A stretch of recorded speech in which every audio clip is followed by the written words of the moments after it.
Nini ufanya moyo uwe mdanganyifu? Sema ni magonjwa ya kufisha. Unasikia tu unaweza kemea pepo lakini unashindwa. Unasikia tu ninaweza simama kwa wokovu na wokovu wangu unakaa lakini unashindwa. Unapata neno kabisa unasema mimi nitasimama. Mimi lazima nisimame lakini unashindwa. Kwa nini?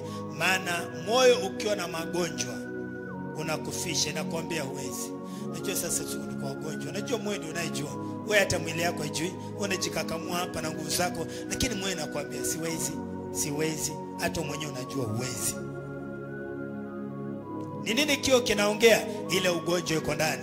Hakuna mtu anafaa kuwa mdhaifu. Kila mtu anafaa kuwa powerful.